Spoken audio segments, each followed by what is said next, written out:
music to the noise, yeah, the mess we make. Machine Pun Kelly get caught in the fray. Facts and logic with a twist of chest.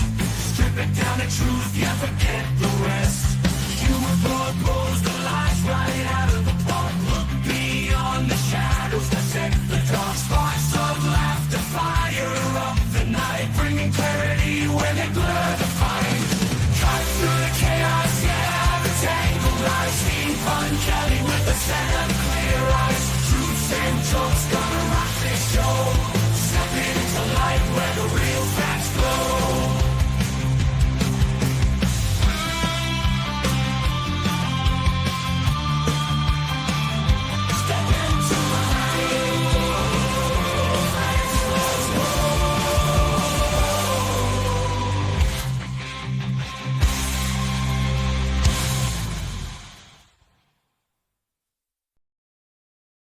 Hey there, and welcome back to the Punch Show. I cut my hair, shaved my beard. I look a little less homeless today, and I am indeed homeless, as you can see.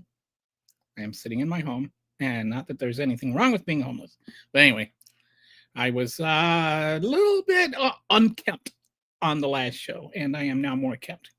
But anyway, that all aside, I wanted to talk today. I keep seeing this I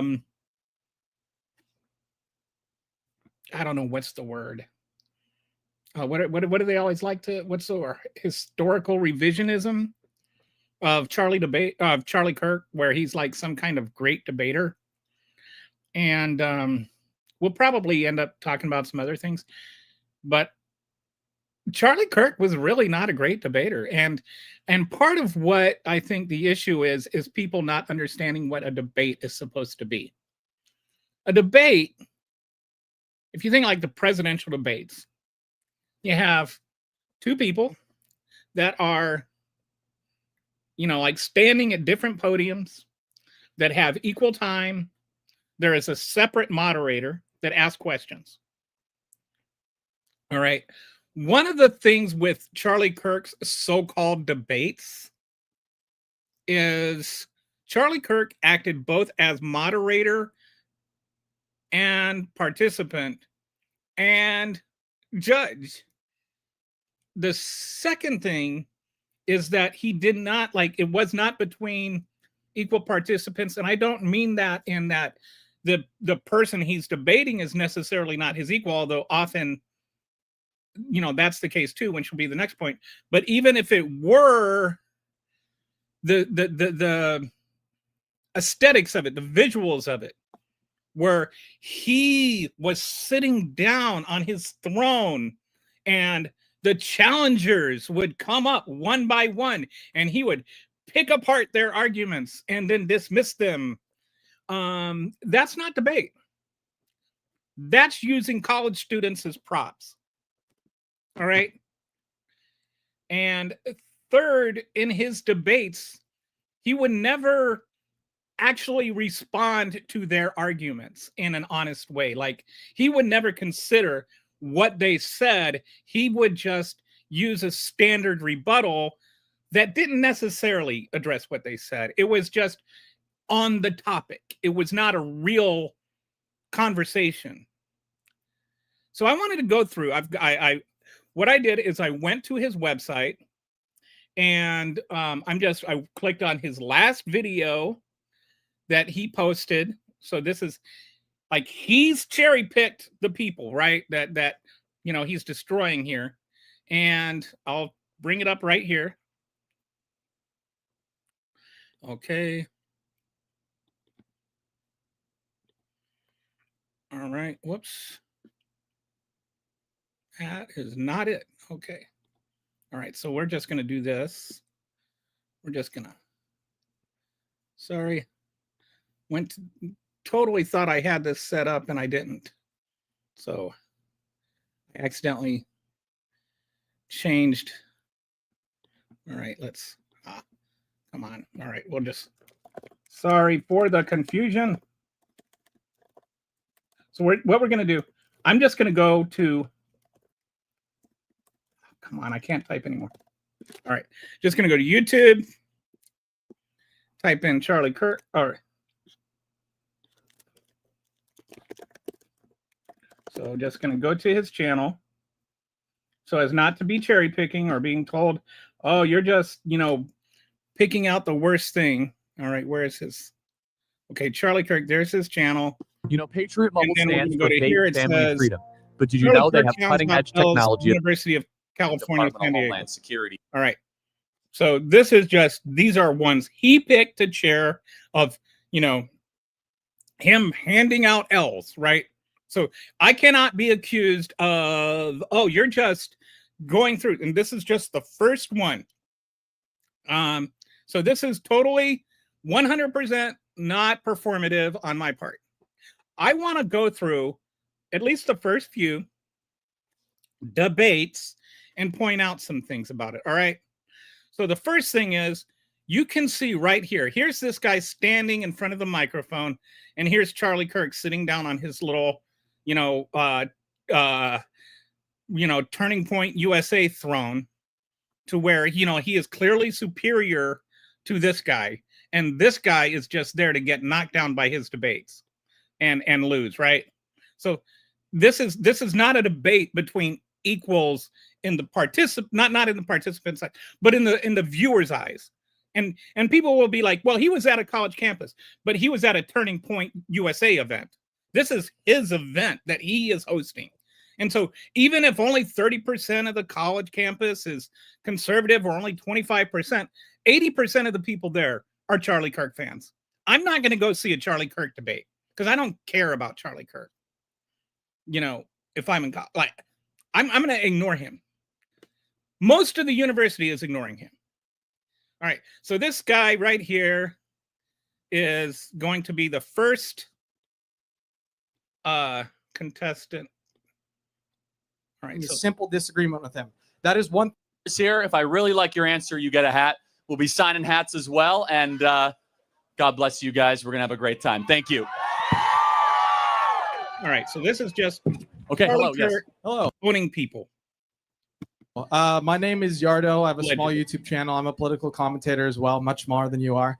I just wanted to thank everybody at Turning Point USA, USD, for having this debate. And also, I would thank the Turning Point USA, San Diego State, because they gave a voice to one of my dear friends who was a victim at the October 7th Nova Music Festival, and his name is Amit Muzai.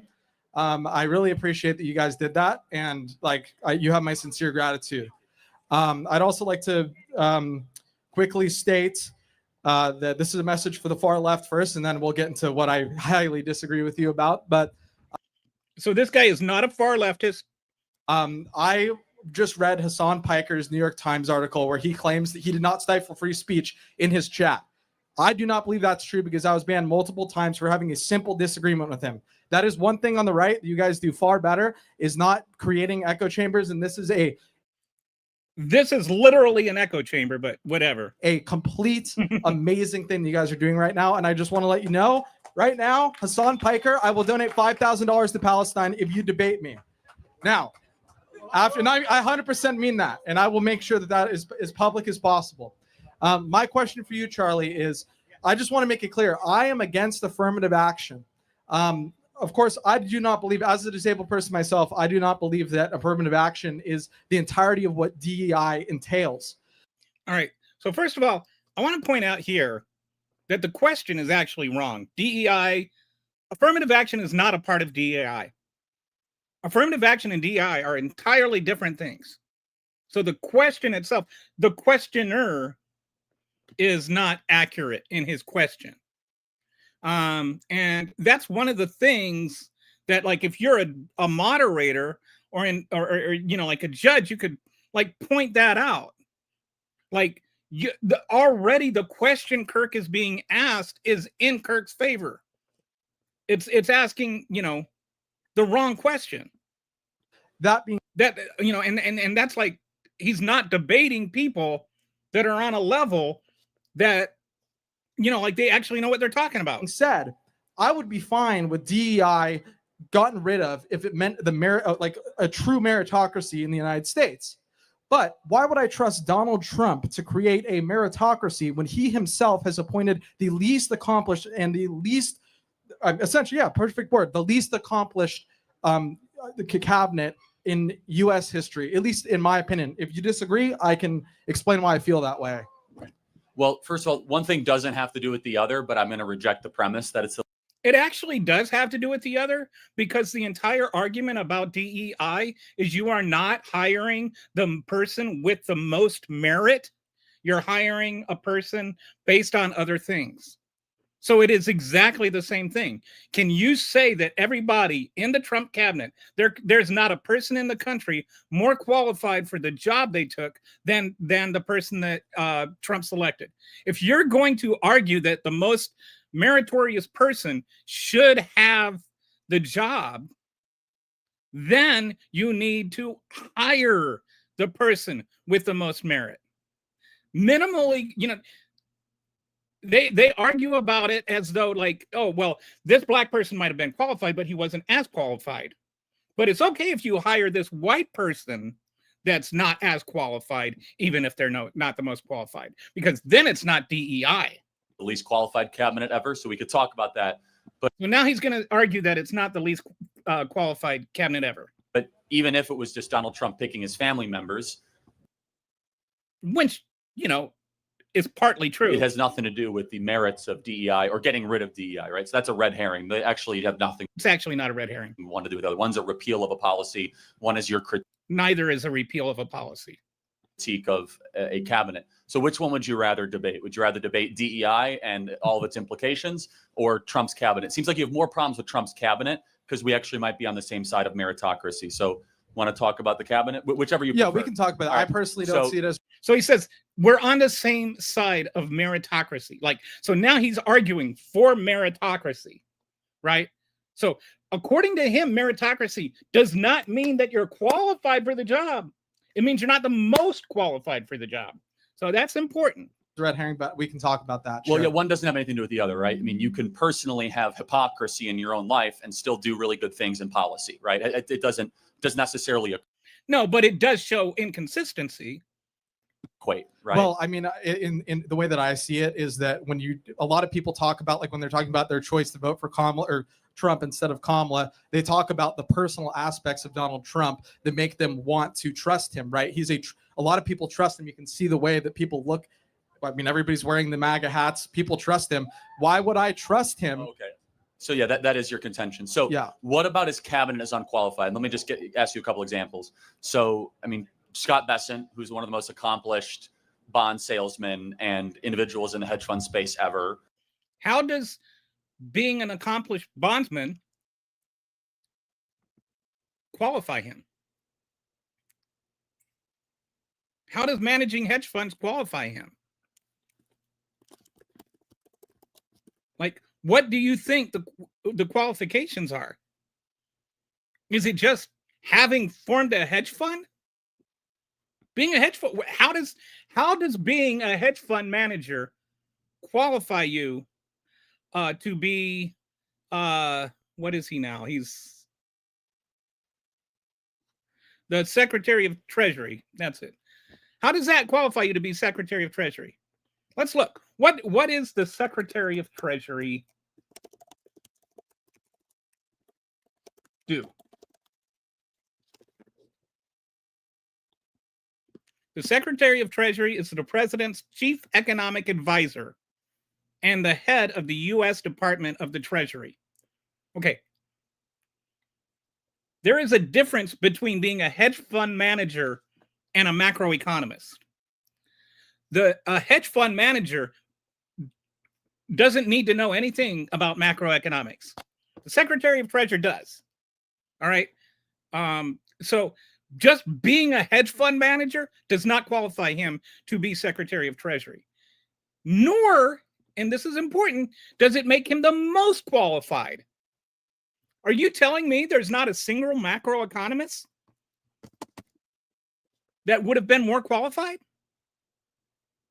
So he's like, okay, well, he's not qualified. Well, here's his qualification. And then he lists out something that's not a qualification. right? That's not unqualified. Pete Hegseth, who's actually a frontline So, but it actually was unqualified. So he's wrong on his first point. warfighter. Being a warfighter does not make you qualify you to be Secretary of Defense. By that token, like a quarter of the men in our country are qualified to be Secretary of Defense. Like Lloyd Austin, who never fought a war in his life. Fighting a war does not make you qualified for Secretary of Defense.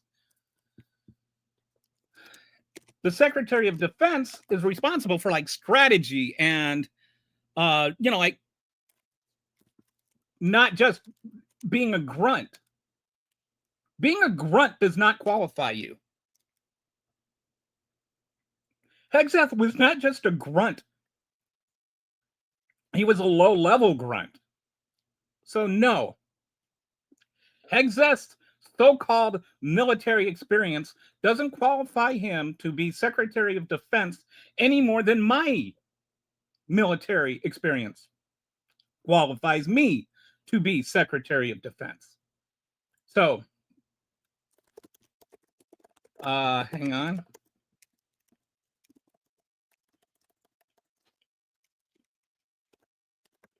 All right, so let's go on. Right. We have Kristi Noem, who was an accomplished congresswoman. Doesn't qualify her to be Department of Homeland Security. I'm just because I'm just doing this live. I am not, I didn't do any notes because I want to make this as honest as, if I were there. So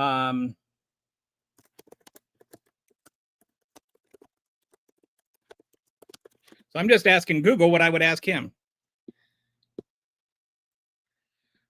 She was secretary, or she served on the House Armed Services Committee for 2 years. Does that make her the most qualified person in the country to be Department of Homeland Security? She has no experience at all in Homeland Security. The Armed Services Committee has nothing to do with Homeland Security. So how does that qualify her, Charlie? Like, this is like, I would ask him straight up, what did she do as representative that qualifies her? And governor from a... And again, she was a governor in a state that's not even a border state. How does being governor of South Dakota qualify her? He is listing off things they did in their life that don't qualify them. This is not honest debate. Like, if there were an actual moderator or actual judge, like if you were in a scored debate, he would not be getting any points right now because he hasn't said anything. Major state running Department of Homeland Security. You've Howard Lutnick, who's a very famous and well-known... Being famous has nothing to do with anything. Financial mind and Titan. Financial mind? What does that even mean? From Wall Street. Okay. What did Howard Lutnick do? Who is he? He is, if you didn't know, other than being a nutlicker, as some people say, he is an American businessman and philanthropist who has served as the 41st Secretary of Commerce. Okay, so what does the Secretary of Commerce responsible for?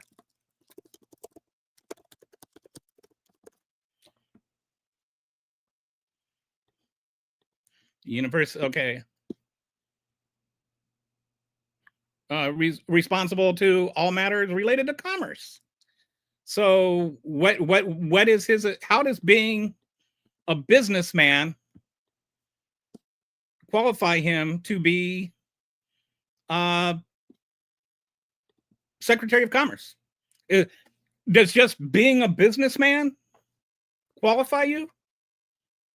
Like the last Secretary of Commerce under Biden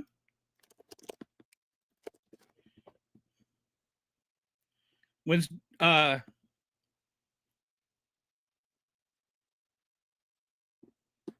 American businesswoman, lawyer, politician, and venture. Okay. So she was at least as qualified as Lutnick. But, she was a woman, so she was a DEI hire, and whatever. Street running Cantor Fitzgerald. Marco Rubio, who was a very I well-respected think Marco U.S. Senator Rubio on was Foreign qualified to be Affairs, Secretary who's now doing a of great State. job as I Secretary think of he's State. terrible at it, So but I think he's qualified. build out your argument why you think this cabinet. But that, and he also proceeded to ignore all the other unqualified people or people that were just adamantly opposed to the position they were taking. He appointed a Secretary of Education that is against the Secretary of Education.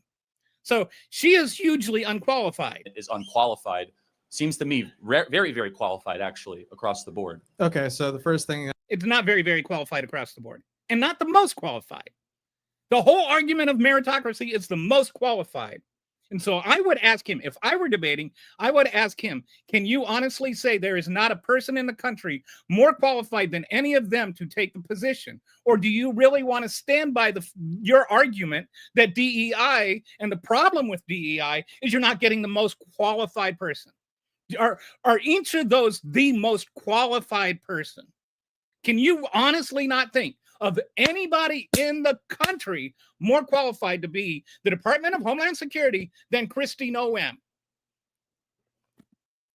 I'm going to start with, this is the most obvious one, and I have many other examples that I'd like to get into, but Pete Hegseth, you mentioned, I think that is kind of, I don't really understand why you would mention somebody that leaked war chats to a liberal journalist. To me, that doesn't seem like the kind of person that I would want to be. Well, hold on, time out. That he did not leak it. First of all, he added the person. The person who actually is responsible was just removed.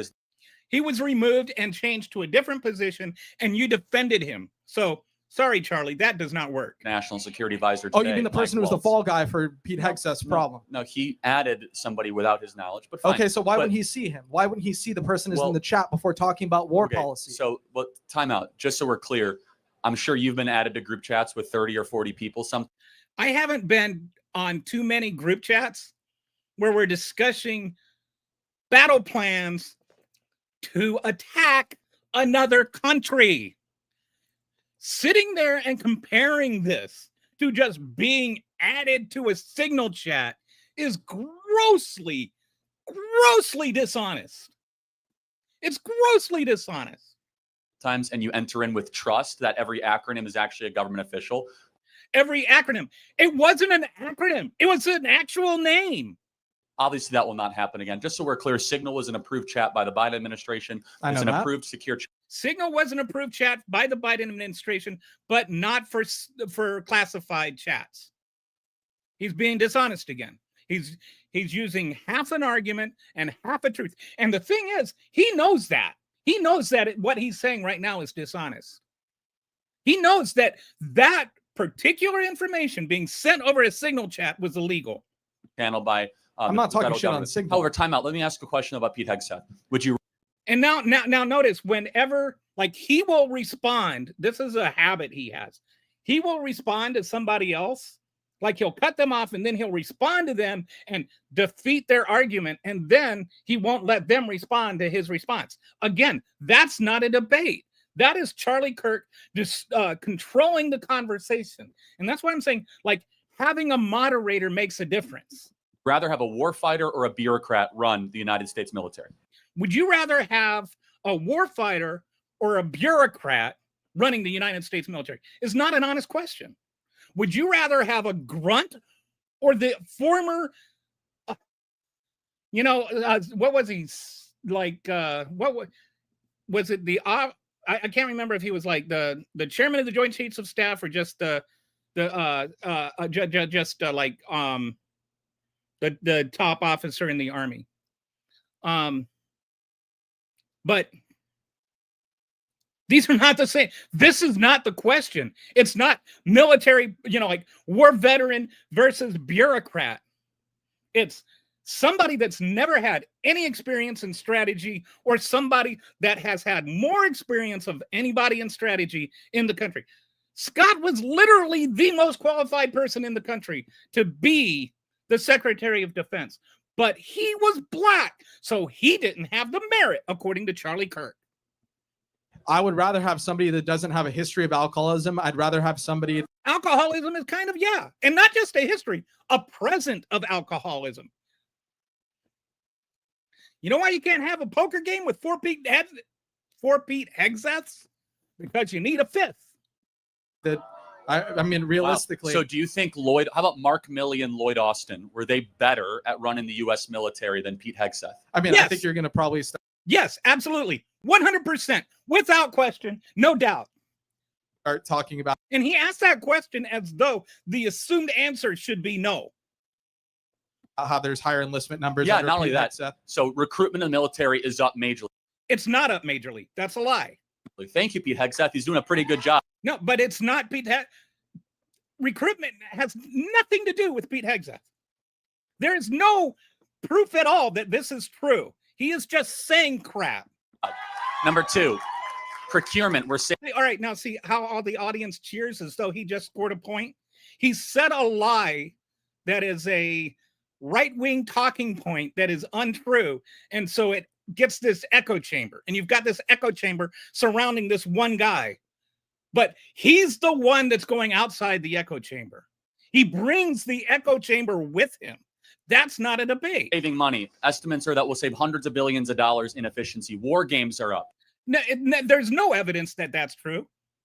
What is your evidence that that's true? Where is these hundreds of billion dollars being saved? The amount of war games we're doing in the Southeast Pacific has increased by 30%. So how does that make anybody about why do we need more war games in the South? Why do we need more war games? Why? This is a military town here in San Diego. They have a massive increase in people wanting to join the Navy. No, they don't. You're just saying stuff. Join the military. That wasn't happening under Biden. It actually was. Okay, let me put it this way.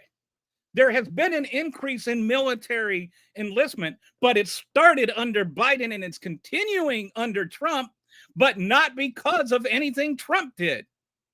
This is one thing that they love to do. It's just if something good is happening while Trump is president, they conflate that with something good is happening because of Donald Trump.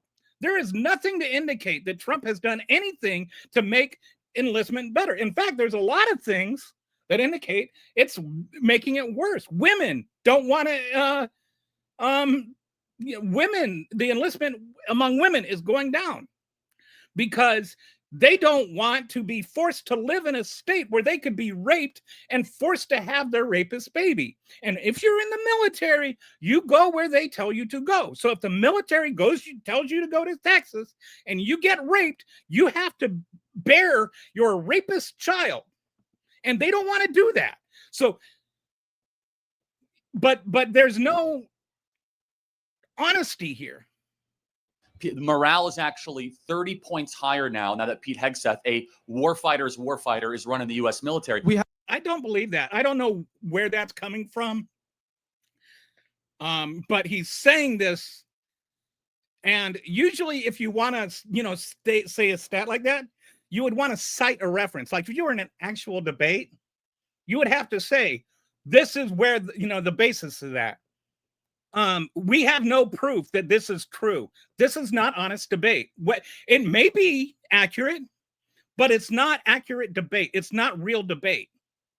Have a complete difference. We'll never going to agree on this. No, but not agree. But show me, then prove the evidence. What is one number that is worse with the U.S. military now that Pete Hegseth's in control? The number. So now he's controlling the parameter of the conversation.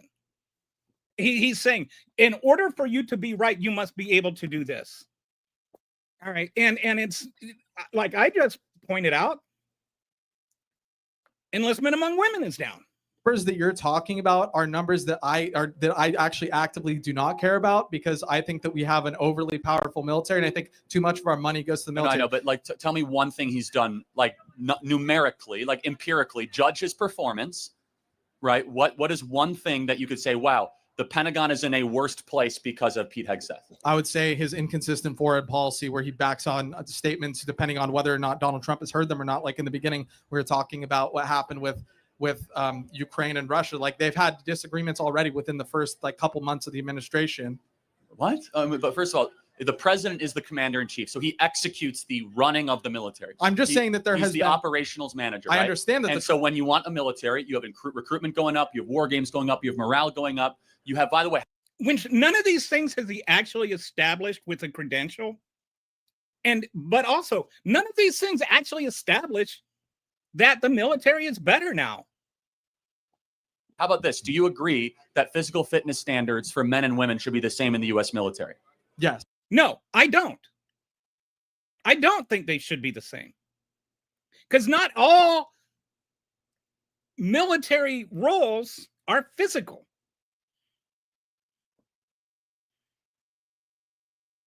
I mean, why he thinks they should, why should they be the same? He asks loaded questions.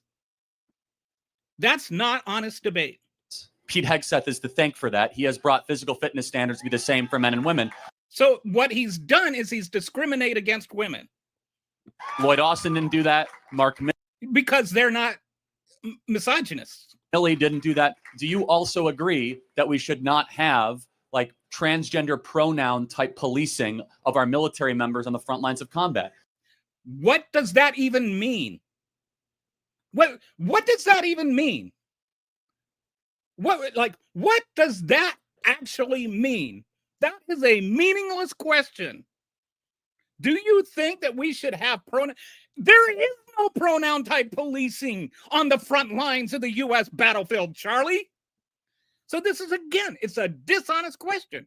And he is controlling the entire conversation right now with his questions. He's not actually giving the person that is supposed to be debating with him a chance to actually say what they think without him interrupting and then asking questions that are loaded and based on false information. See, the thing is Pete Hegseth has gotten rid of all that, but I'm saying you're trying to make a... Again, Charlie, see, look, he's sitting there, he's talking over the guy.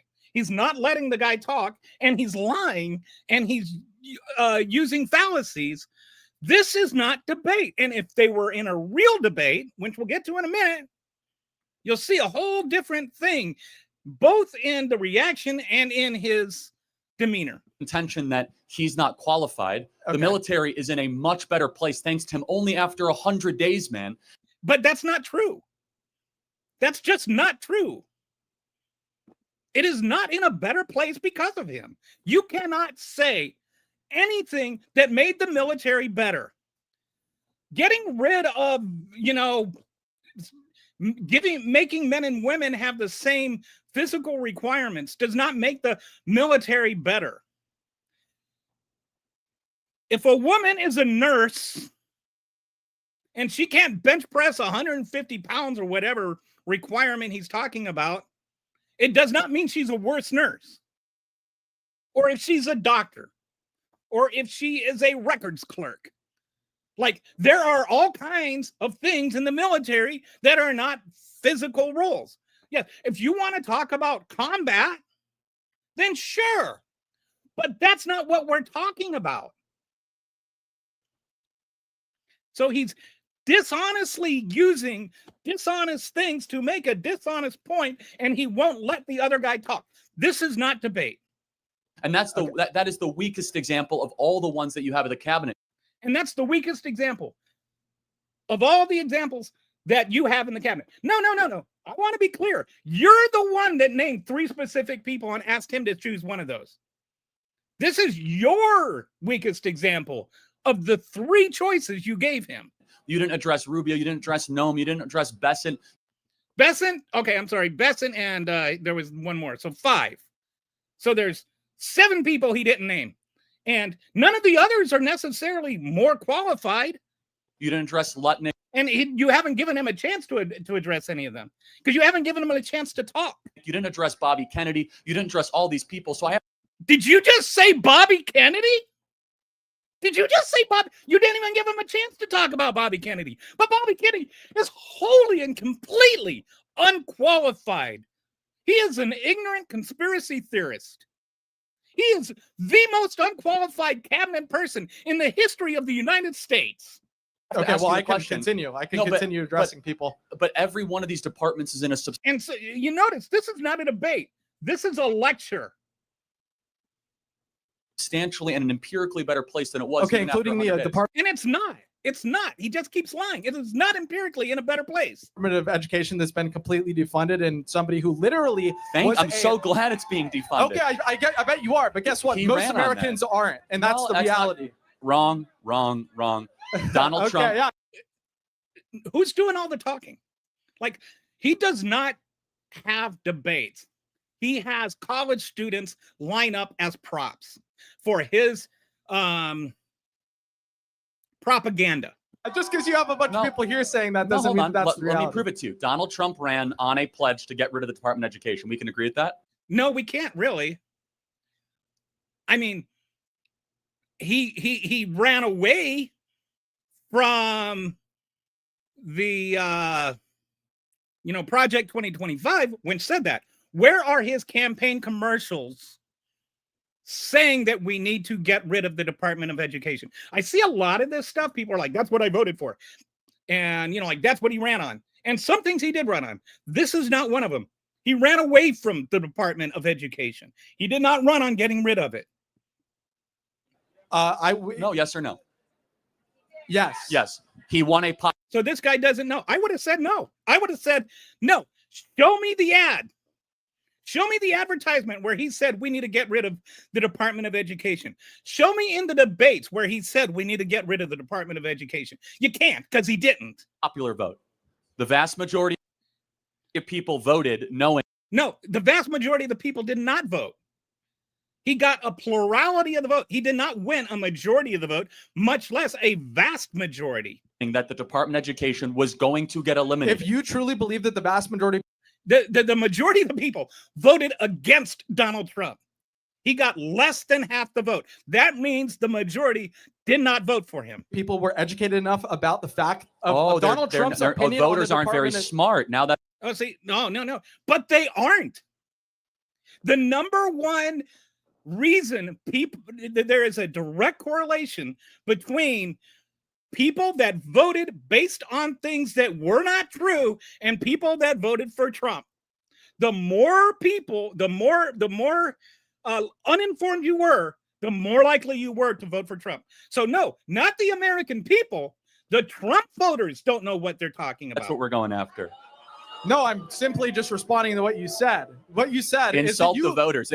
See, so now he's changed the conversation now. Now the conversation is about this guy and not about Trump's cabinet. Do you see how he shifted the argument? This is not debate. This is bullying. Now people are booing this guy. All right. No. I know a lot of people that voted for Trump who had absolutely no idea that he was going to defund the. And of course, this is just an anecdote, but I know that this is the truth. Not everybody, when they vote, looks at every single little thing and every little aspect, like you and I might, of why we would vote for somebody. Like we're both political commentators. Right. Fine. And as a political commentator, then I will argue more forcefully against you, because now you're not just like a college kid searching for this.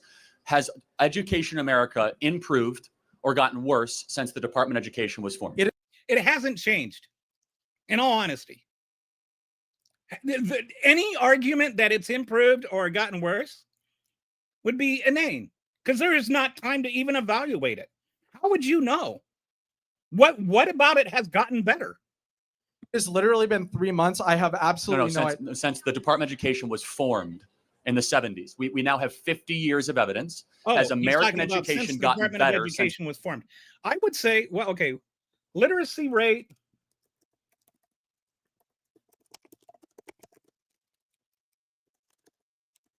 In the U.S. in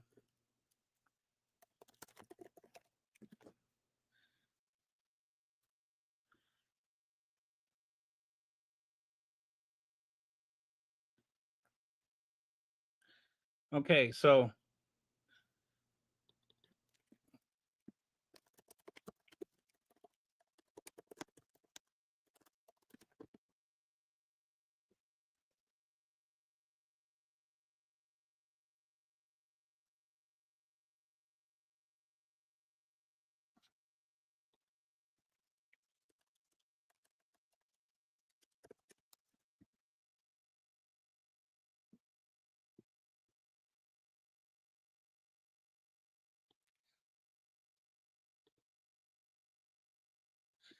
So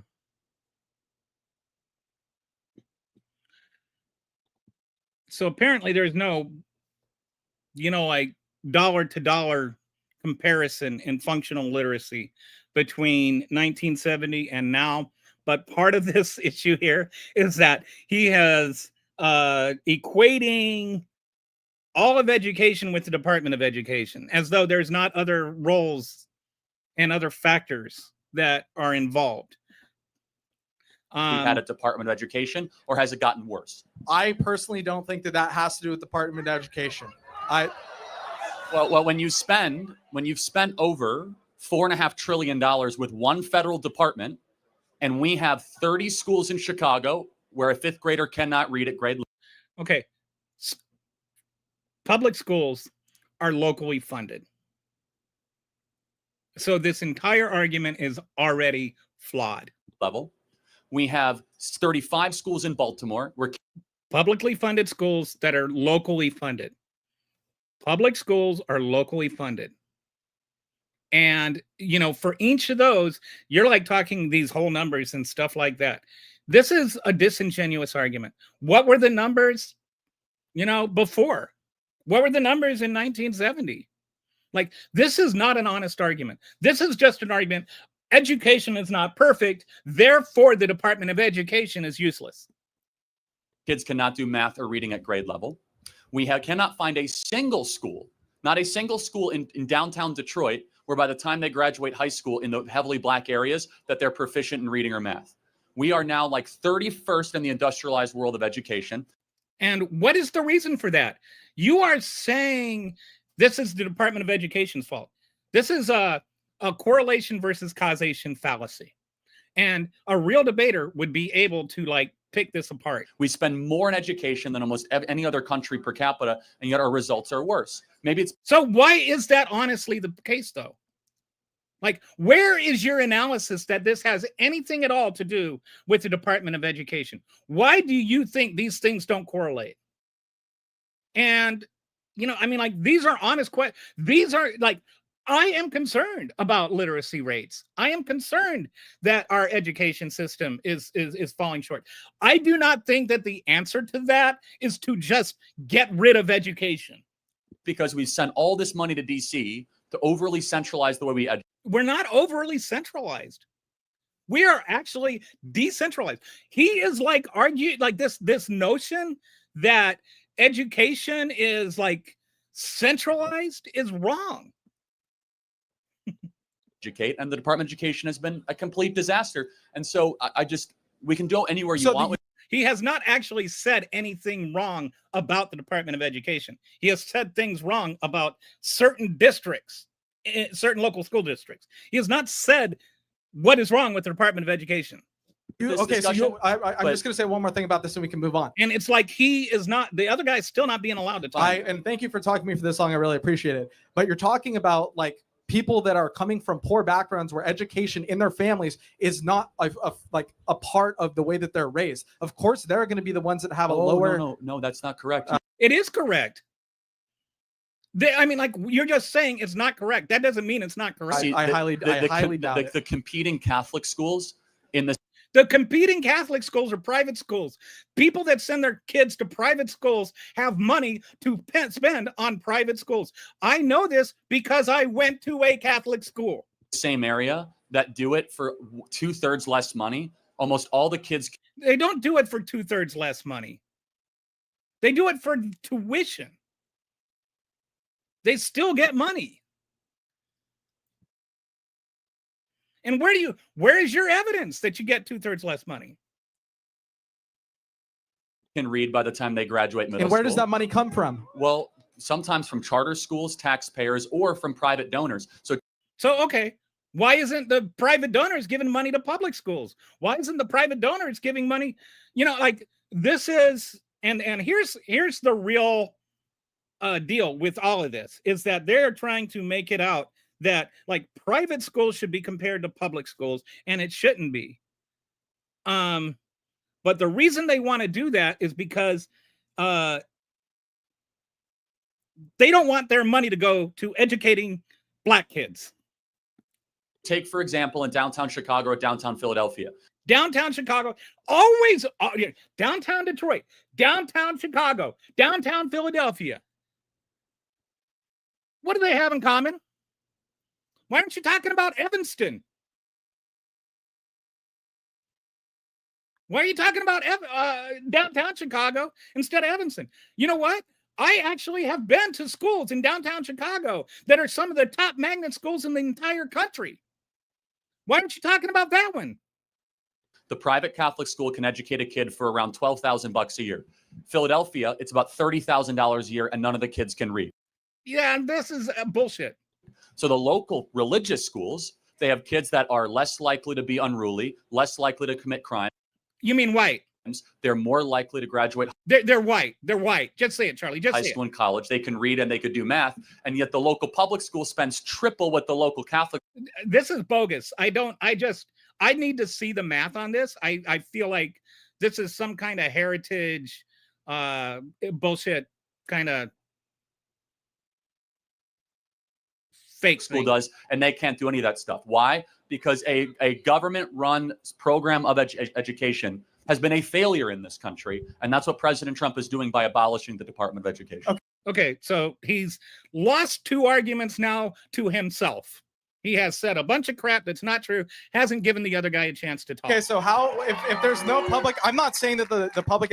But the guys are cheering, so he must have won. So this is him handing out L's. It's him just lying and not giving the other person to talk.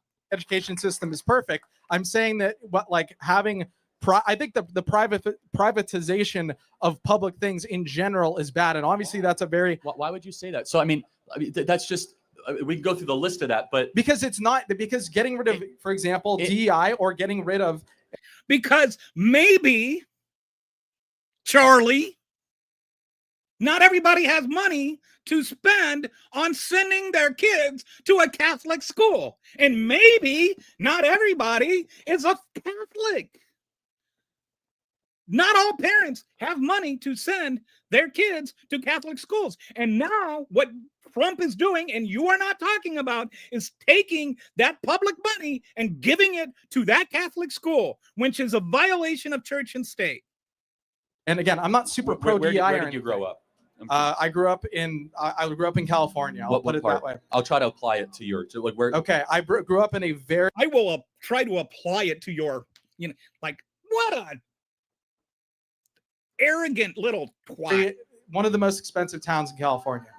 Okay, Montecito. I don't know. I'm guessing. Yeah, no, something like that. I don't want to talk because I'm a political commentator. I'm not saying my name, but I will tell you. Fine, but that seeing that we had 82-inch TVs in my school for a public school when other kids in Compton had absolutely nothing, and I know a big part of that is because it's property taxes, right? And so yes. However, let's just get down to the core of it, which is that in San. Yes, that's the problem.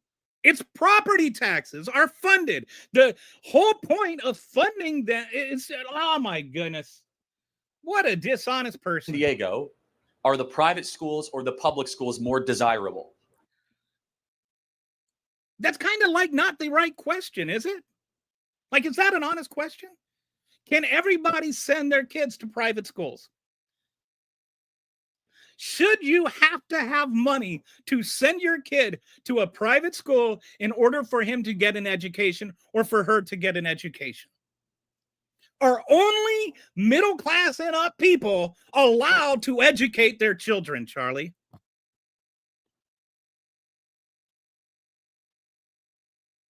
It's kind of complicated because we have charter schools that are public. We have like High Tech High. We have people pay money to go to private school. See, and he won't let the other guy say more than 5 seconds of anything. Like, he won't let the other guy express a complete thought. He keeps interrupting and keeps trying to navigate what the other guy is saying, which is one of his more annoying qualities. Right? For a reason. So what is our perspective? The money should follow the child. You should have school choice. You should be able to go to whatever the school of your child. Okay, but not everybody has school choice. Not everybody can choose to send their kid to the Catholic schools. Not everybody has the money to do that. And when you take the public money and you give it to the white family that's already doing it, you're taking money out of that black school, which it increasingly becomes, And you take away money from those kids, and their parents do not have the money to do that. And even if you want to say, well, we've got the, that's why we get these, whatever the scholarships or whatever, not the, the government funded scholarships. Because they still need to get to school. Choosing, and it works super well. But the good private schools that you're talking, he is equating different types of schools that don't equate. It's a false equivalence. It is a false equivalence, Catholic school versus public school. You talk about these ones in Chicago, cherry pick data. When we're talking about San Diego, they cost about $40,000 a year. It's not cherry pick data. It is cherry picked data. It is cherry picked. You literally picked the cherry. We were here. You only picked schools from high minority areas.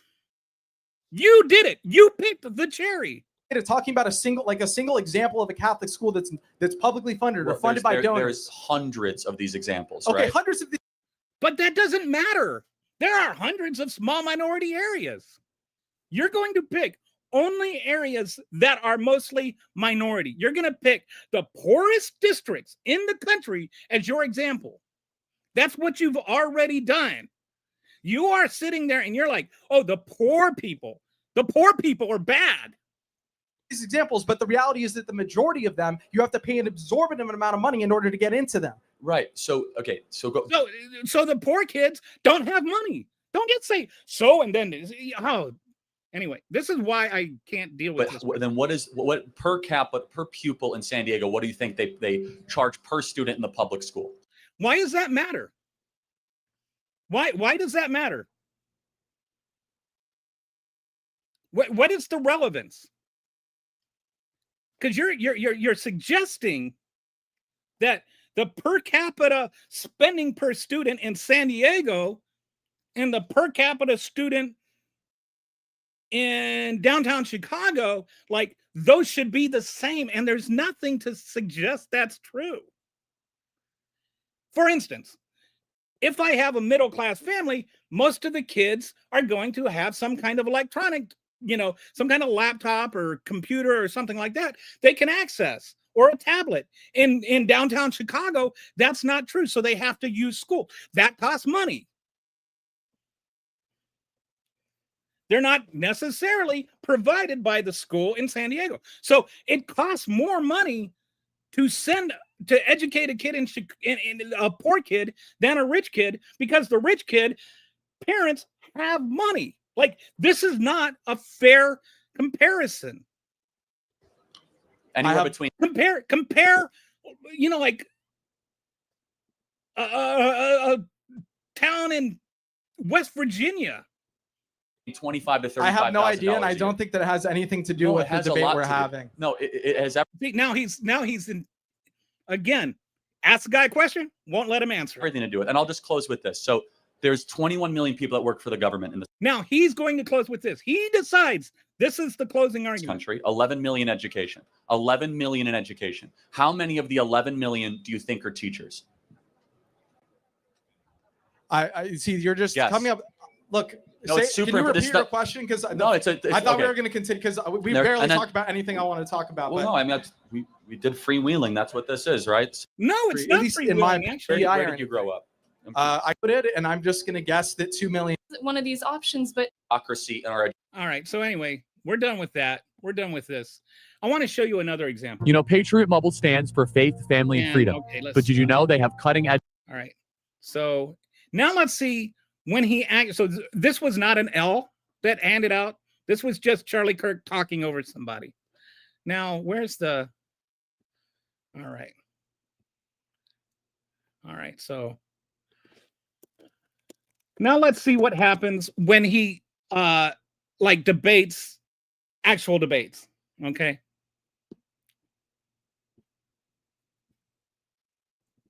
If I can find that. Right. I'm not saying that toxic femininity is a good thing, but I'm saying it's a much more understood.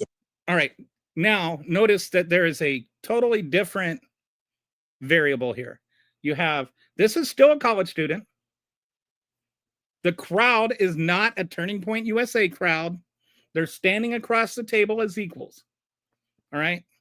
A valid reaction to a system of oppression versus toxic masculinity, which oppresses. Okay. So even if I, and I'm not saying that toxic femininity is a good thing, but I'm saying it's a much more understood and valid reaction to a system of oppression versus toxic masculinity, which oppresses. Okay. So even if I grant you that. Hey guys, my name is Modi and you are welcome to Modi Speaks. So we're going to be looking at this video I stumbled upon just this about masculinity. So without further ado, we're going to see the crowd repeatedly laugh at Charlie Kirk because he's outsmarted by an Oxford student. As usual, let's watch the video in full and then I'm going to give you guys my thoughts towards the end. Hey Charlie, so I wanted apparently I'm watching a video of somebody watching a video that watched a video. But to anyway. return to a comment you made earlier about the generation of lost boys. You likened them to the Peter Pan movie. Oh, okay. Yeah. So when we're talking about Red Pill Media as being a large influence, and I wanted to define that. It's a reference to the Matrix in which a lot of these media heads talk about unplugging yourself. And it's about waking up to the realization that there is an active attack on masculinity, that men's rights need to be, that men are being oppressed in a way and that men's rights need to be advocated for. And many people have attributed the Red Pill Media to the rise in this almost. Just kind of I don't know if he's going here, but for those that don't know, the red pill is actually a metaphor for being trans. Generation of lost boys. I kind of wanted to get your opinion on do you see this generation of lost boys as a failure of say masculinity, or are there potential other factors, economic, social factors, such as the death of the American dream, increasing costs of living in America, increased cost of education? Are there any other reasons as to why this generation of lost boys might exist, or do you basically attribute it to I acknowledge all of that, of course. I mean, one of them, it's a very good faith question, and thank you. In America, we made a stupid decision in the 1970s, 80s, and 90s to shut down our factories in the middle part of the country and basically disenfranchise the industrial. I'm not sure how you say we made this decision. Corporations made a decision to, saying we made this decision is dishonest. Tens of millions of working class men and tell them to go move to the cities and learn to code. I said this in the previous Q&A, but I can again, which is that a family used to be able to be supported on a single income of 35 weeks of labor a year. Now it takes upwards of 60 weeks of labor a year. However, given all the economic and social and all those factors, the largest of all of them is the cultural and the educational that has infantilized men and hyper-feminized them in the messaging. So he makes this statement that this, based on what? What do those things even mean? And why? In the outreach and in the treatment. And so I can give you specific examples. In what way is the education system infantilized men? I mean, every possible way, from the hypermedication of young men, from in the core curriculum in America, we learn about toxic masculinity from ages 8 in public schools in California and in New York. We never talk about. Okay, how is teaching about toxic masculinity feminizing men, or whatever he's trying to say? How is that wrong? And what does toxic masculinity mean? And what does it mean that they're teaching against toxic masculinity? And is toxic masculinity okay with you? If you're saying the problem is saying that toxic masculinity is bad, are you saying that toxic masculinity is good? Toxic femininity. Do you agree that there's toxic femininity as well? No, I do not. I mean, I think it's an unfair double standard. Why? How can femininity not be toxic if masculinity can? I'm not saying they can't be. Do we teach kids about toxic femininity in our schools? Does toxic femininity, whatever that means, do we live in a society that is does that mean we don't live in a misogynistic society anymore? Do we live in a matriarchal society? Then how is your question honest? No, tell me yes or no. I actually loved how Charlie Kirk immediately asked him why it is okay to teach toxic masculinity in schools and universities, but no one ever mentions toxic femininity. In universities, colleges, and classrooms around the world, you hear this term over and over. Oppressors and toxic masculinity comes from a level of misogyny, where I think toxic femininity often comes from a reaction to a misogynistic system, which fundamentally oppresses and systematically oppresses women. And I'm not saying that toxic femininity is a good thing, but I'm saying it's a much more understood and valid reaction to a system of oppression versus toxic masculinity, which oppresses. He just won that argument. Whether anybody acknowledges it or not, whether Charlie Kirk, I don't know what Charlie Kirk is going to react. I don't know how she's going to react. He just won that argument. He made a very valid point. Toxic femininity is different because we don't live in a matriarchal society. We live in a patriarchal society filled with misogyny. So reacting to misogyny is not the same thing as misogyny. That's like saying that anti-racism is just as bad as racism, which is also what Charlie Kirk says. Okay. So even if I grant, what are these people clapping about? The fact this guy said something extremely dumb. Are they teaching toxic? Is that term ever been used in a school that you know of? What term? Toxic femininity? No, it's not. Oh, that's weird. So only one sex gets criticized and called toxic. We only live. Are there? Please tell me what schools they're teaching toxic masculinity in. Like, do they have a class on toxic masculinity? What do you mean they're teaching toxic masculinity? And why are you asking that they're teaching about this term that you just made up? Maybe that creates a backlash. Well, because one is creating a system of oppression. No, that's your interpretation. No, you can make every excuse. No, that's not an interpretation. That's an actual reality, Kirk. That is true. We have lived in a misogynistic society. In America, men's rights are not limited. In America, women's rights are limited. We cannot, there's no laws against you getting a vasectomy. There are laws against them getting an abortion. Your rights to protect, your rights to visit your rape baby are greater than their rights to not have you visit them as their rapist. Like, we don't live in an equal society. We're not starting from ground zero. There's not an even starting point. Your entire engagement here is fallacious and actually toxic masculinity.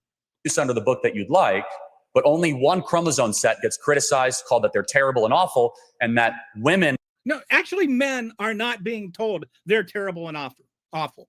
The criticism is not because of their chromosome set. The criticism is that people that behave in a certain way are toxic. The criticism is not against men. The criticism is against the behavior. Your framing is wrong and dishonest. Basically need to be like, go into the corporate world with no reservation. And young men see this pattern in the West and in our country from the authors, from the curriculum, from the music, from the movies. And we see, he's mentioning all these things and ticking them off as though they're like facts. Nothing he said yet is true. Of course, again, in the educational system proper, we have seen the infantilization of the young male. I have never seen a young male infantilized in a school. What do they do? Do they make him wear diapers? What do you mean by they infantilize him? And so again, we know the data, you did agree to it, that young men are checking out completely, but we're actually living under a hyper-feminist West that is toxic. What does that mean? Speech police, feelings first, emotion. What does that mean? What does speech police mean? What does feelings first mean? These are all right-wing rhetoric talking points. These are not real things. Emotion over reason, community Like, what are you rambling on about, you small-minded child? over individualism. We're seeing this. And by the way, is it working? Is the West stronger as it's become? And now he's going to like go into, based on my false premise, here is an artificial construct. More feminine in the last 30 years? No. In fact, our morale is weaker. We're more suicidal. Our fertility rates are down. We have lost the balance. We've lost the yin and the yang between the male and the female. We lost what worked, and we have hyper-platformed. Your own prime minister, Boris Johnson, when he was talking at a summit, said we need to actually make things more feminine. Could you imagine if he said we need to make things more masculine? How does that sound? That's like, oh, he said we need to, like, it's like you're saying, like, if I were to say, we need to give black people more rights, and then you interpret that as what we need to give, like, well, what if I said we need to give white people more rights? Like, the thing is you're still going on the notion that right now everything is even, everything is equal. And a lot of Charlie Kirk's arguments are based on this false paradigm. Right now, things are not equal. Equalizing things is not unequal. Fighting racism is not racist. Fighting misogynist is not anti-male. Like, there is a huge difference. He is advocating that if you fight the status quo when it is misogynistic and racist, that makes you sexist in the other direction and racist in the other direction. He is not fighting for equality for men. He is fighting against privilege for men. He is fighting against, he's fighting for privilege for men. He's fighting for privilege for white people. There is a huge difference. It's like if I have 7 marbles and you have 5 marbles, and then I decide that I deserve more of your marbles, and you decide, like, you should have one of my marbles so that we're equal. We are not on the same page. These are not opposite sides of the same coin. There is not equality right now. He is advocating that fighting inequality is actually inequality. To a dock worker in Brighton or someone in Essex, we need to make things more feminine?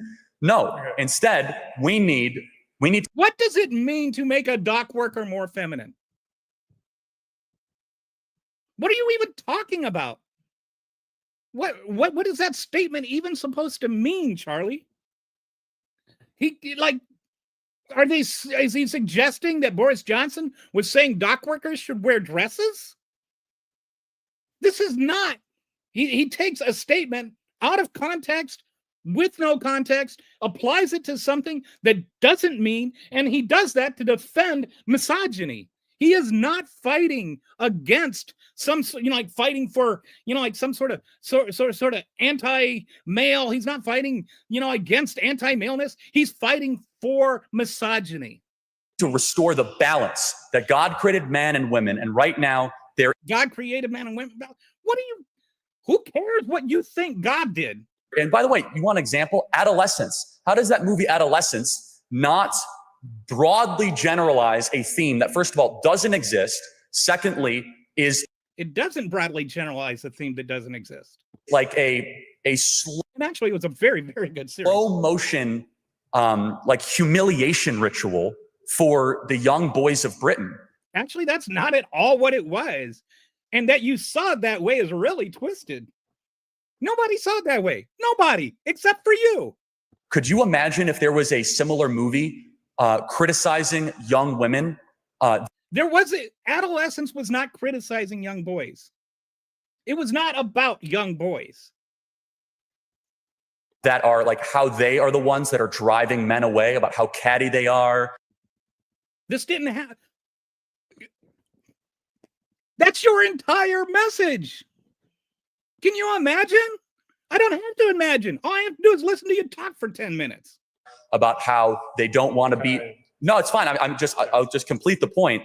I could give you data point after data point, and I would ask you the question: has the West grown stronger the more effeminate has become? Actually, Charlie Kirk is cooking this guy, and maybe you don't feel that way because these people in the room. Yes, the U.S. the West is stronger now than it was 50 years ago. This is without question of fact. And I would love to see you statistically establish that we have become weaker. There is no evidence whatsoever to back your point, which is why you offered none. Okay, so on your point about adolescence, I don't think adolescence is a generalization. We are not saying that every young boy in the UK is like this. We're not saying every young boy goes through this process. It's an example of what can happen when people fall into this kind of media. I think it's like, and it's more of a story or a warning to what can happen to people that, you know, fall into these bubbles, who don't find the help that they necessarily need, that can turn violent. And like, this is a perfect example of toxic masculinity, in which the boy feels like he's not affirmed in his masculinity and takes that out on women. Like that, we've also then seen, like, within men, like the largest contributor to like men's deaths right now is male suicide. Like, but I would argue that is not a factor of feminization, but instead a factor of masculinity. The idea that men can't be in touch with their feelings. You talked about a feeling first approach being effeminate. So men are simply not allowed to engage with their feelings at all. Like, men not allowed to talk about their feelings. These are large contributors to a massive problem within men's spaces. He's making a really good point. There is, and it's not like this is a recent thing. Like, Kirk is trying to make it out like men have, you know, just started having higher suicide rates. No, men have always had higher suicide rates than women. This is not a new thing. And a lot of it is because of what he is saying, is what the other guy is saying, because we have a culture that men cannot talk about their feelings. And as a man, I think I'm qualified to talk about this. As a man that grew up in the 70s and 80s and went to school in the 70s and 80s before Charlie Kirk was ever born. And so I am much more qualified to talk about it than he is. I was never told about toxic masculinity growing up. I was told not to cry. I was told that if I was crying, I was weak. I was told that if I was crying, I was less of a man. Even when, you know, it was something that's reasonable to cry over. When I was 6 years old, on my 6th birthday, got a puppy, my first puppy. His name was Brownie. He was adorable. I took him out on my birthday, the day I got him. I had him for only a few hours, sadly. I was holding him in my lap, and I let him go, and he ran out into the street and got killed by a car. Less than a few hours after I'd gotten him for my birthday. It was really sad. I really, really cried. And I was told that crying was weak. And so that lesson, when I was 6, stuck with me. I was not allowed as a male to engage with my feelings. And so telling men to engage with your feelings, like there's studies done on this. Like there's also, it's connected to why men actually have more anger problems and more violent problems, because they don't know how to manage their feelings correctly. It's like you're either deeply depressed or extremely angry. Like you don't you bottle things up until you don't know what to do with them, and then they come out. And I would just say there is a good chance that that is part of the reason that Charlie Kirk is no longer alive. I believe, and I'm not saying I am 100% correct, but if Tyler Robinson is indeed the person that shot him, and he was indeed partly motivated by the fact that he had a transgender lover, then he was an enormously conflicted person who was raised a Mormon and was taught that being transgender is a sin and that he was evil for falling in love with a person who is transgender. And at the same time, he's trying to deal with his feelings about this person that is transgender. So because he wasn't adequately taught how to manage his feelings, they ended up being manifested as a gunshot that ended up with Charlie Kirk dead. And I'm not saying that justifies anything. I am saying that what it means is that young men need to learn to handle their feelings. They need to learn how to talk about their feelings, how to identify what their feelings are. Like, most men probably don't even know much feeling other than like angry and happy. It's like you talk to women and you talk about their feelings, they're much more accomplished at understanding what feelings are. We have 3 words: happy, angry, and sad. Like, we don't know even words for what our feelings are. Lead to what is the highest contributor to men's death, suicide. And I think this idea that, men simply go back to work and if they're economically assured, then suddenly everything is fine. And, men's mental health was never an issue before, like the 90s or whatever it was when we used to start affirming men's mental health, I think is an unfair it's an unfair point to make, and I think it doesn't speak to a lot of issues that a lot of young men face, and I think it's a dishonest way to go about talking about this conversation. Okay, so which part would you like He just made a really good argument. I have a feeling Charlie Kirk is not going to honestly address it. me to respond to? Let's go to the point about mass suicide and masculinity not being allowed to affirm. So to your emotions. point, if it was true that men have always been miserable, why have the suicide rate? His point was not that men have always been miserable. He did not say that. He said that men used to commit suicide. Did not say all men used to commit suicide. Right away, he has a dishonest response. Rate's gone up. Well, because we've started recording suicides better. It's not to say that suicides didn't occur on this level. It's just we simply had better ways of recording. That's rubbish, and you know it. No, it's not rubbish, and you know it. Calling it rubbish, and by the way, rubbish, really? Just because you're in England, you're going to call it rubbish? Body bags are data that transcends any sort of manipulation. No, they aren't. Cause of death can change.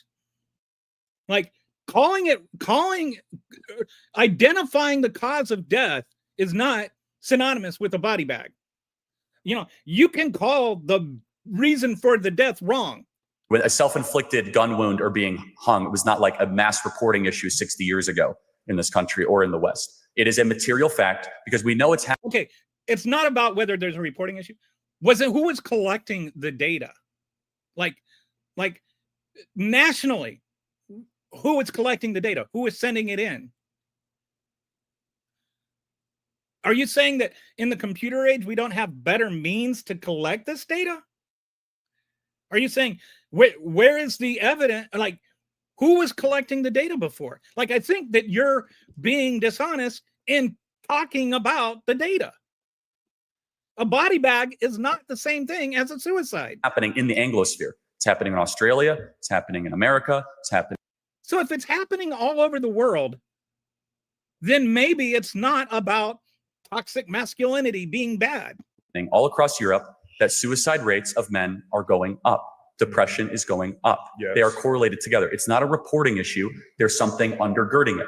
And in fact, just one other thing, your own prime minister endorsed adolescence. He sent out a tweet saying, I was shocked to the core when I watched this film and everyone should watch it. So that is an endorsement from the top.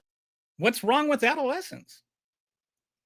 You're acting like that proves a point. I endorse adolescence. It was a really good show. It won an Emmy. Did you know that? Huh? No, because you're dead. Leader, other than the king of this country, of endorse. I don't even know. May the king endorse that. I mean, an endorsement is not a generalization. What about the King of America, Charlie? Well, hold on. No. He said, I'm troubled to the core of what this could become. And you have to, again, that is one example of thousands that I could give. One that is the most applicable. Thousands I could give. Oh, in my enormous brain and my volume encyclopedias of infinite knowledge, I could cite for you thousands of examples. No, you can't. Applicable to here to this country. And I guess I would just ask this question in closing. Do you think men would be happier if they are married and providing for a family? I don't think.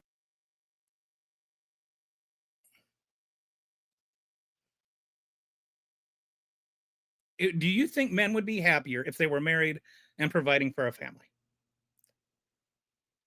What a dishonest question. I know people whose fathers committed suicide. All right. One of my closest friends, when he was 7 years old, came home from school, went to the door was locked. He climbed up the scale, the ladder. This guy, he grew up in the 90s, climbed up the terrace, went through his dad's window, opened the window, and saw his dad sitting there on the floor with his brains blown out and the shotgun next to his hands. So please tell me more about how being married and having children makes you suicide proof, Charlie. Marriage or the institution of marriage is the only way a man can be happy. That's not what I said. I said generally happier. Do you think men will be generally happier if they're married, providing, and have children? I don't think that's a necessary factor to contribute to men's happiness. What is your solution to bring about male happiness in the West? Mine is men get married, have children, and provide. What is yours?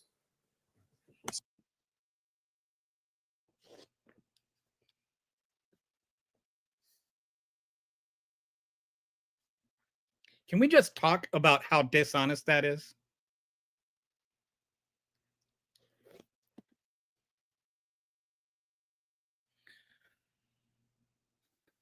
That's a big question. And this is the thing. He wants the guy to ask a question that's really complicated. How to drive down male suicides.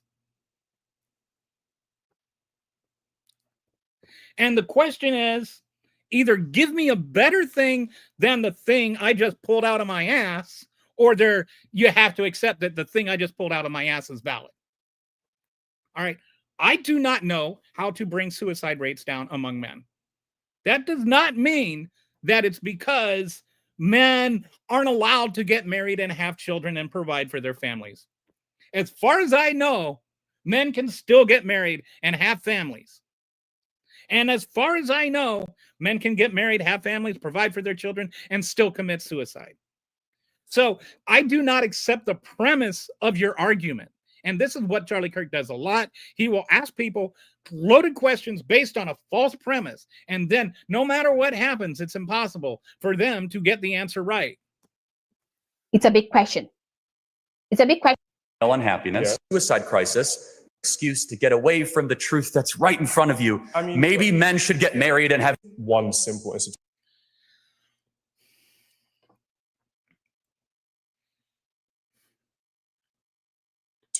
of living, and here we go. I think an affirmation of. I like his reaction because he's actually being honest. Like he's really thinking about it. Their emotions, their emotional states. I think an openness. Yes, I think that is a big thing. Teaching men how to deal with their emotions would probably drive down the suicide rates a lot. I think that's a valid statement. Are you telling me, Charlie, that only way you can know how to deal with your emotions is if you're married and a provider and have kids? Single people can't process their emotions because they don't have a wife to dote on them? How does being there might be, like, generally speaking, I think, yes, if you're married and have kids and you're in a loving relationship and you have a loving family and you have loving people around you, you might be more happy. I agree with that. But you're assuming that everybody that's single can just go out and get married and have kids and have a job. You're making it the whole premise, everything about it is wrong. Where's your evidence that not getting married is the reason people are committing suicide? Allowing men to express themselves in whichever way they want, even if that is in a more effeminate way or a Western, typically effeminate way. I don't think it's about ostracization. I don't think it's about promoting one simple institution of living and disregarding all of those else. Men are free to live single, men are free to be in gay relationships. I don't think that the institution of marriage privileges one to a life of happiness over any other way of living. So of course you have the agency to do that. With all due respect, have you been to London the last 10 years? Men can do whatever they want. I live in London. Are they happier? Men can dress how they want. men can act how they want and go to any club. Has it? What do you mean? Are they happier? What does that even mean? It's such a meaningless question. How do you prove the answer?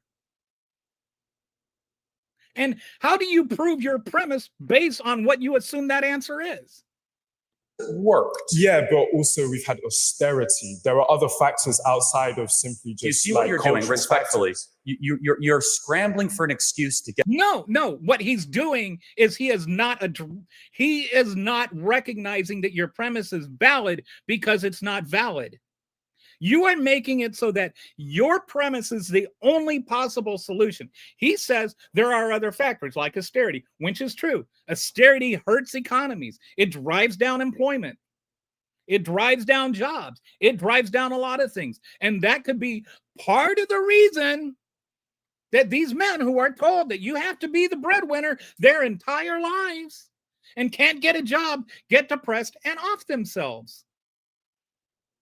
Away from the truth that's right in front of you. I mean, maybe. And see, he addresses his argument as truth. There's no truth to it other than it's your opinion. Men should get married and have children. Okay, but I think because it's worked for 2,000 years. I just think it's a very dishonest way to go about this argument that there's only one issue. Interesting. Can I challenge you on that, though? Sure. Why is it that the men of much poorer African and Asian countries don't have suicide issues, yet they have no money? How do we know that? Oh, we know. Like, again, he just makes up a premise. No substance to it at all. Yes, people kill each other in African countries too, Charlie. Oh, again, by empirical third-party reported data from the UN, from the US State Department, there is not a suicide crisis in sub-Saharan Africa.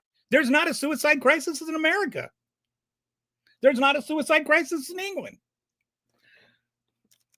All right.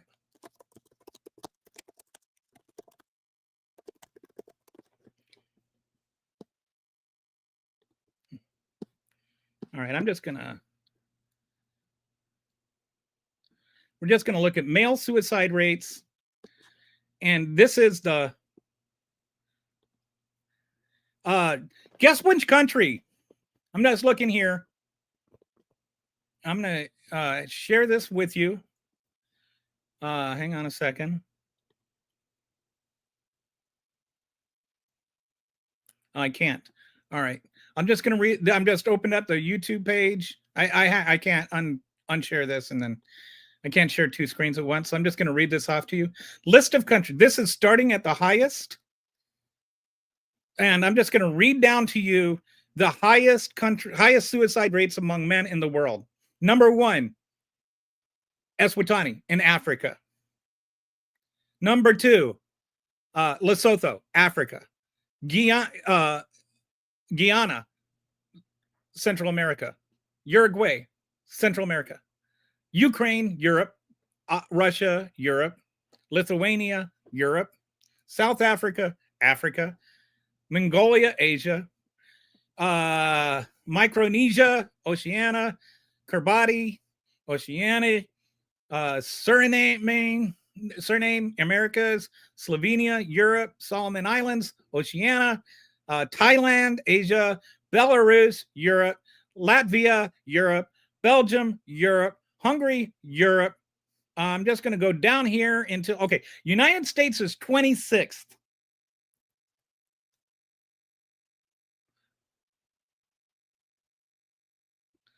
And all those African countries he's saying there's not a crisis in are much higher. And it's like like to give you an example, it falls off pretty fast. In Eswatini, it's 45 per 100K. 45 suicides per 100,000. In the US, it's 24.7. So about 40% of what it is in the African country where he says it's not an issue. So where he gets that there is no suicide crisis over there, but there is over here, is not based on evidence from the UN like he is saying it is. It is based on another opinion that is uninformed that he pulled out of his ass. There's not a suicide crisis in Southeast Asia with young. Okay, some of those countries I mentioned are definitely in Southeast Asia. Men. So explain to me that phenomenon. They're materially wealthy. Explain to me this question that I may and just asked you based entirely on things that are not true. And this is, again, why he's not a master debater. He's more of a, take the D out maybe. He is not a master debater. He is not this great debate champion of the world. Like with his posture and everything, you would think right now he is just scoring points. What he did is make shit up and tell somebody to respond to it.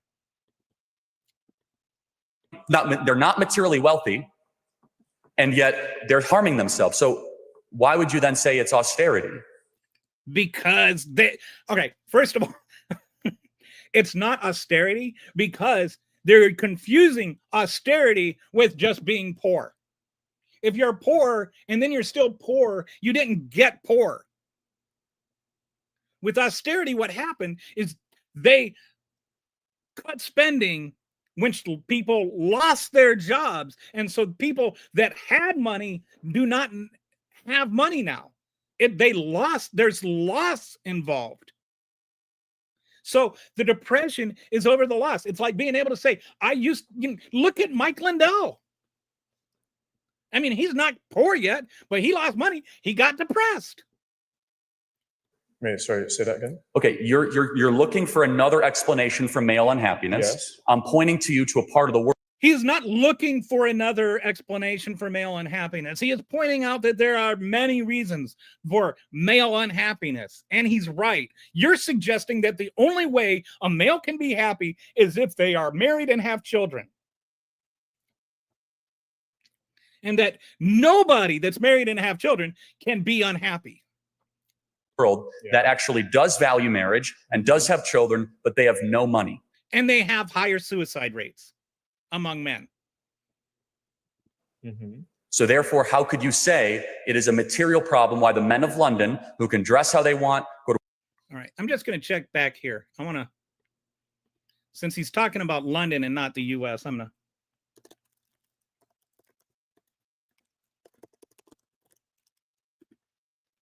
United Kingdom ranks 59th, 14.7. About 1/3 of the highest in the world. So his premise of his question is completely false. It's totally made up. Nothing he is saying is true. And he is asking this guy to, explain to him how this can be when it isn't. Whatever bar they want are not happy. Because it's more than one reason. Like there are multiple factors. It's not even just economic. There's economic, there's social, there's like religious pressures. There's so many, you cannot boil down a societal issue to one. Well, and I acknowledge that, right? I even at the beginning. No, you haven't acknowledged that. You have literally done the opposite of acknowledge that. You have accused him of denying that the only reason is that they're not married. Remember, I'm saying the one that has an exponent on it, is that we have a biological urge that God gave us when he designed us. You're saying that, but you have no proof for it. Which is to be fruitful and multiply, for men to provide for the family. And when we suppress that and we say that you can go live whatever lifestyle you would like, as already happens in the West, we have... This is a completely made up argument. Exhibit A, we have a serious suicide, mental health, anxiety. We do not have a serious suicide problem. We don't. Depression issue. And we do have issues. But I don't think, mental issues. I just don't see any evidence at all other than what you have pulled out of your butt that is true. That is the reason. That is exponentially the biggest reason. I do know young men that would like to have a relationship, they can't have a relationship, and that can be sad. I do not think that they aren't having relationship there is no narrative that you shouldn't get married or support your children or whatever. I don't know what he's rambling on about. It has nothing to do with anything other than that he wants to jam his religion down everybody's throat. So I would just ask you to think over the next couple of days, months, or years, why is...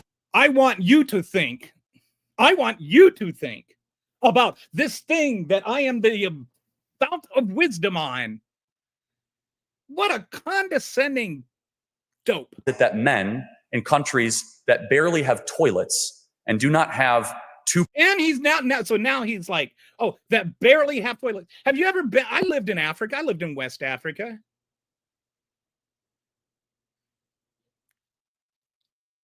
Denigrating them does not make your argument. Pounds to rub together, but they do have kids and they do have a wife, are much happier than someone with a big flat in downtown London. Where's your evidence that that's true? Where? Prove to me that's true. This is a thing you made up. This is not a fact. And the suicide rates are not higher, like you're saying. Something to think about. I mean, I think happiness is a difficult idea to conflate in that sense. I mean, there are other duties. They're less likely to kill themselves. See, notice how he's not letting the opponent talk. Every time the opponent gets an upper hand, he interrupts and takes over the discussion. Forget all these happiness indexes. If you kill yourself, forget about the happiness indexes that actually have facts in them. Listen to my opinion that I pulled out of my butt, because that's the thing that really matters. That is how Charlie Kirk debates. He literally just said, dismiss the facts. Dismiss things that actually measure what I'm talking about, because I know what I'm talking about, and the thing I made up is the only possible explanation. You're not happy, right? So these poor countries do not have male suicide problems. Why? But they do. I do not know. Think about it. Thank you very much. But they do.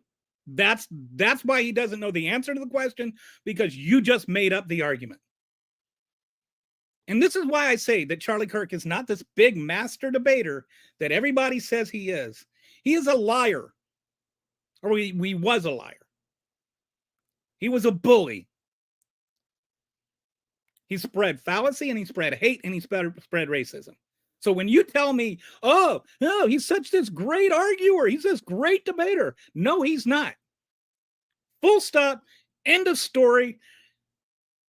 And he's not even worth debating, because he won't let anybody else talk. He won't accept facts. He won't accept moderation. He won't accept that anybody else could possibly have something to say that he could learn from. So yeah, anyway. That's why I just wanted to do this. I am so tired of hearing about how he does. Oh, he's so fantastic at debates. He was not a debate champion. He was a clown who used college students as props. And he got rich off of it. He was a charlatan. And I'm not, like celebrating that he died or whatever the right wing is going to try to make out of this. It's terrible that he died. Political violence is always terrible. But that does not make him a saint either, as they are literally trying to do. He didn't become any less horrible of a person because he died. He didn't become less racist. He didn't become a better debater. He just became dead. And I'm not saying that as like some sort of, like he deserved it or whatever. He didn't. But let's not lie about Charlie Kirk to make him a better person than he was. All right. So anyway, I have got some comments here. Hi, Joe. I've seen a lot of Russian soldiers commit suicide in Ukraine. Yeah, that's a good reason. The suicide rates actually do go up in wartime, believe it or not.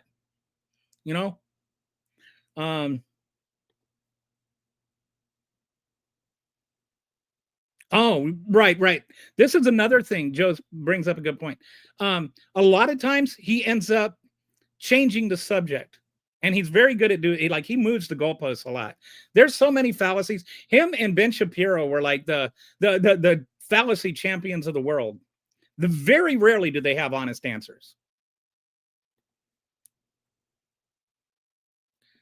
Sub-Saharan Africa is what I think what he said. I might have said Sub-Africa. Yeah. But anyway, I've lived in sub-Sahara Africa. I've met happy people there. I've met sad people there. I've met a lot of people there that don't want to be there. So that would have gladly left Liberia for a large flat in London. I used to walk down the street and people would come up because my dad was at the embassy, and they'd come up and they would be asking me, can you get me a visa? Can you get me a visa? All the time. But anyway, that's enough for today. Thanks for joining me. Wow, I got a lot of people today. All right. Thanks a lot. Appreciate you guys for listening, and I'll talk to you later.